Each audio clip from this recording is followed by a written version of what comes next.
சிரசுமீது அமர்ந்து செங்கோலாற்றும் செல்வியே போற்றி.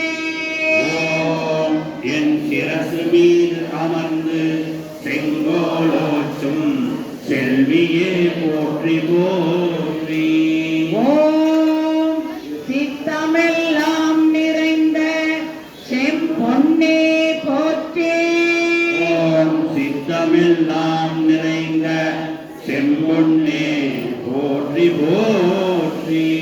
ஓம் பொங்கலுக்கு மங்களம் தரும் நாயகி